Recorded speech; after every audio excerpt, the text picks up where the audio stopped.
नमस्कार दोस्तों, स्वागत है आप सभी का ऑनलाइन अड्डा फर्स्ट डे यूट्यूब चैनल पे। जैसा कि दोस्तों आप जानते हैं, किसी भर्ती संबंधित कोई भी जानकारी होती है आप सभी को ऑनलाइन अड्डा फर्स्ट डे चैनल के माध्यम से दी जाती है। इस वीडियो में हम बात करने वाले हैं नई एलटी ग्रेड शिक्षक भर्ती के बारे में। एलटी ग्रेड शिक्षक भर्ती के विज्ञापन को लेकर, साथ ही अगर बात की जाए 6 अलग अलग आने वाली नई बम्पर भर्तियों के विज्ञापन के बारे में, जिनके अंदर पदों की संख्या 1 से लेकर 2 लाख के बीच में देखने के लिए मिलेगी। साथ ही शिक्षा मित्रों के बारे में अगर बात की जाए, कोर्ट जा चुके हैं, कोर्ट के माध्यम से ऑर्डर दिया गया है योगी सरकार को। एक एक करके सारी जानकारी हम कवर करते हैं। चलिए दोस्तों, वीडियो शुरू करते हैं। वीडियो को लाइक कर दें, साथ ही शेयर कर दें और चैनल को सब्सक्राइब कर लें, जिससे कि जानकारी आप सभी को ऑनलाइन अड्डा फर्स्ट डे चैनल के माध्यम से रियल ऑथेंटिक सबसे पहले मिलती रही। चलिए दोस्तों, वीडियो शुरू करते हैं। बात कर लेते हैं सबसे पहली अपडेट के बारे में, जो कि संबंधित है नई एलटी ग्रेड शिक्षक भर्ती के बारे में। एलटी ग्रेड शिक्षक भर्ती को लेकर लगातार उत्तर प्रदेश लोक सेवा आयोग को अध्याचन मिल रहे हैं। इसके विज्ञापन जारी करने को लेकर आप जानते हैं कि यहाँ पे जो पोस्ट वाइज वैकेंसी वो पहले से यहाँ पे उनके पास अवेलेबल है। अलग अलग विषयवार आपको पद देखने के लिए मिलेंगे। सभी विषयों के अंदर पद ज़्यादा कम हो सकते हैं, क्योंकि पिछली बार कंप्यूटर के अंदर पद खाली चले गए थे, जैसा कि आपको पता होगा। बायोलॉजी के अंदर भी ऐसा हुआ था, मैथ के अंदर भी देखने के लिए मिला था, लेकिन हिंदी एसएसटी के अंदर पद खाली नहीं रहे थे। तो ऐसा क्या होगा कि आप जानते हैं कि जो पुरानी भर्ती के पद जोड़े जाएंगे, तो वर्तमान में जो पुरानी भर्तियों पद खाली थे उन सभी को जोड़कर उनमें पद ज़्यादा होंगे जो पुरानी भर्ती के पद खाली रह गए थे। अदर दूसरे जो सब्जेक्ट होंगे उसके अंदर आपको पद कम देखने के लिए मिलेंगे। लेकिन अगर बात की जाए एलटी ग्रेड के विज्ञापन को लेकर, उसी के संबंध में जानकारी आप सभी को यहाँ से देखने के लिए मिल जाती है। राजकीय विद्यालय में अगर बात की जाए, 4 साल से सहायक अध्यापक के पद खाली हैं, जिसके बारे में नीचे आप सभी के सामने लिखा हुआ है कि प्रदेश के राजकीय विद्यालयों में सहायक अध्यापक यानी कि एलटी ग्रेड शिक्षक भर्ती के 5000 से ज़्यादा जो पद हैं वो खाली हैं। 4 वर्षों से खाली पड़े हुए पदों को उत्तर प्रदेश लोक सेवा आयोग ने इन पदों पर भर्ती के लिए रिक्त पदों का अध्याचन मिल चुका है और अभ्यर्थियों के माध्यम से नई भर्ती विज्ञापन जारी होने का इंतजार किया जा रहा है। इसी बीच अगर बात की जाए, आयोग ने 2018 में एलटी ग्रेड शिक्षक भर्ती को लेकर जो भर्ती है वो की थी, जिसके बाद किसी भी नई भर्ती का जो विज्ञापन है वो जारी नहीं हुआ। वर्तमान में जो पद खाली हो 5418 हैं। अभी इसके अंदर और भी पद जुड़ेंगे, जैसा कि आपको बताया गया था कि यहाँ पे लगभग 12000 से ज़्यादा जो पद हैं वो खाली हैं एलटी ग्रेड, इसके अलावा जीआईसी के। तो यहाँ पे पुरानी भर्ती के पदों को अभी इसके अंदर नहीं जोड़ा गया है। देखने के लिए मिलता है कि इसके अंदर पुरुषों की अगर बात की जाए तो 3341 पद देखने के लिए मिलते हैं। महिलाओं की अगर बात की जाए तो 2077 पद आपको देखने के लिए मिलते हैं। आयोग को महीना पहले अध्याचन मिल चुका है, लेकिन समकक्ष आहता की स्थिति स्पष्ट न होने के कारण नई भर्ती शुरू नहीं हो पा रही है। समकक्ष योग्यता को लेकर शासन की ओर से पत्र भी भेजा गया था उत्तर प्रदेश लोक सेवा आयोग को, लेकिन बहुत सारे सब्जेक्ट ऐसे हैं जिनको लेकर अभी भी कहीं न कहीं आहता का विवाद खत्म नहीं हुआ है, जिसके चलते एलटी ग्रेड शिक्षक भर्ती का जो मामला है वो एक बार फिर से लंबित है। फिलहाल ये बात हो जाती है एलटी ग्रेड के बारे में। मेल और फीमेल के अंदर पदों की संख्या लिखी हुई है। जब ये सब्जेक्ट वाइज आपको देखने के लिए मिलेगी तो पद काफ़ी कम हो जाएंगे, क्योंकि आपने टीजीटी पीजीटी में भी देखा था, वहाँ पर भी आपको जो पद है वो 4000 के समथिंग देखने के लिए मिले थे, और जब सब्जेक्ट वाइज हुए थे तो बहुत ज़्यादा कम हो गए थे। लेकिन अगर आप चाहते हैं कि भाई एलटी ग्रेड शिक्षक भर्ती के अंदर आपको एक सीट मिले, तो अपनी प्रिपरेशन करते रहें। भर्ती भले ही लेट आएगी, लेकिन जब भी आएगी आपकी प्रिपरेशन पूरी होनी चाहिए। विज्ञापन आने से पहले आपकी प्रिपरेशन होनी चाहिए, ना कि विज्ञापन आने के बाद प्रिपरेशन शुरू करना। इससे नुकसान ही होता है, फ़ायदा नहीं। बात कर लेते हैं नई बम्पर भर्तियों के बारे में। जैसा कि दोस्तों आप सभी जानते हैं कि अब आगामी समय के अंदर बहुत सारी चीज़ें आपको देखने के लिए मिलेंगी। लगातार न्यूज़पेपर्स के अंदर आप सभी के सामने डाटा देखने के लिए मिल रहे हैं।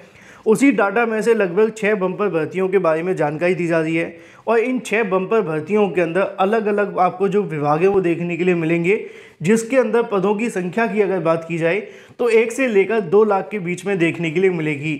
अब इनका दावा तो बहुत सारा किया जा रहा है कि इनको लेकर जल्द विज्ञापन जारी होंगे, और यहाँ पे इनको लेकर जो आदेश है वो पहले ही जारी कर दिया गया था, और इनमें से कुछ भर्तियों के विज्ञापन पहले भी जारी कर दिए गए थे।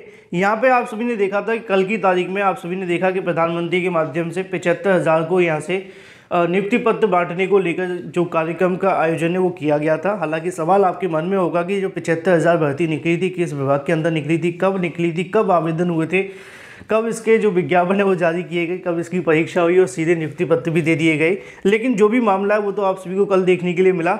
वर्तमान में क्या है वो आप सभी को यहाँ से देखने के लिए मिलता है कि देश भर में रोजगार मेले के तहत 75,000 से ज़्यादा जो नियुक्ति पत्र हैं वो दिए गए हैं। आप में से कितनों को मिले कमेंट करके अवश्य बताएं। 10 लाख युवाओं को नौकरी देने की शुरुआत उन्होंने कर दी है, ऐसा कहना है प्रधानमंत्री मोदी का। नीचे आप सभी के सामने देखने के लिए मिलेगा। उनका कहना यह भी है कि सरकारी नौकरी की सुविधा के रूप में भोगने से बचें और सेवा के भाव को सर्वोपरि रखकर काम करें। देश की युवा आबादी को हम सबसे बड़ी ताकत मानते हैं, लेकिन उनको नौकरी देंगे तभी तो ताकत देखने के लिए मिलेगी। अब उनकी ताकत कहाँ जाती है? कोर्ट जाने में। उनकी ताकत कहाँ जाती है? धरना प्रदर्शन करने में। उनकी ताकत कहाँ जाती है? बेरोजगारी से लड़ने में, है ना। ताकत का इस्तेमाल करते नहीं है, फिर कहते हैं हम नौकरी देंगे। चलिए नीचे आप सभी के सामने देखने के लिए मिलता है कि अगर बात की जाए, प्रधानमंत्री नरेंद्र मोदी के माध्यम से धनतेरस पर 10 लाख युवाओं को नौकरी देने की शुरुआत कर दी है। देश भर के अंदर सरकारी नौकरी के लिए रोजगार मेला लगाया गया, जिसको लेकर उन्होंने बताया कि 75,000 से ज़्यादा युवाओं को नियुक्ति पत्र सौंपे गए हैं, लेकिन इसकी पूरा का पूरा कोई ब्यौरा अभी तक जारी नहीं किया गया है और ना ही इसके पास मेरे पास भी इसके बारे में कोई जानकारी है कि किस विभाग की भर्ती है, क्योंकि बहुत सारे अभ्यर्थी पूछ रहे थे। उसी को लेकर आगे आप सभी को देखने के लिए मिलेगा कि नए अवसर बनते हुए दिखाई दे रहे हैं। मोदी ने कहा कि केंद्र सरकार को युवाओं को रोजगार दिलाने के लिए कई मोर्चे पर काम करी, रोजगार के कई नए अवसर देखने के लिए मिलेंगे।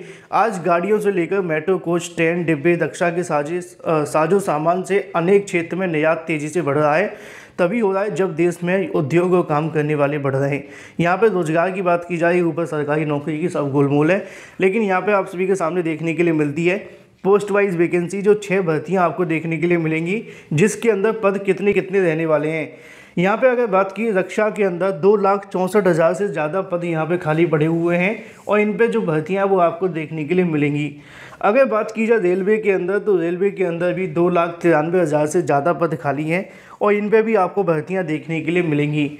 इसके साथ मैं आपको याद करा दूं कि रेलवे के अंदर भर्तियां निकाली गई थी 2018 और 2019 के अंदर, वो भर्ती आज तक पूरी नहीं हुई है। जैसा कि ग्रुप डी आप सभी के सामने है ना, ALP चलो होगी, लेकिन इसके अलावा और भी निकली थी NTPC की। तो इसके अलावा यहाँ पे आप सभी को देखने के लिए मिलता है गृह मंत्रालय के बारे में 1,43 के समथिंग आप सभी को जो वैकेंसी है वो देखने के लिए मिलेंगी गृह मंत्रालय के अंदर, लगभग 1.5 लाख। तो यहाँ पे लगभग अगर बात कीजिए 2.25 लाख के आसपास है, यहाँ पे 3 लाख के आसपास है, यहाँ पे 1.5 लाख के आसपास है। तो डाक विभाग के अंदर लगभग 90,000 से ज़्यादा और राजस्व के अंदर कितने हैं? 80,243 के समथिंग पद हैं।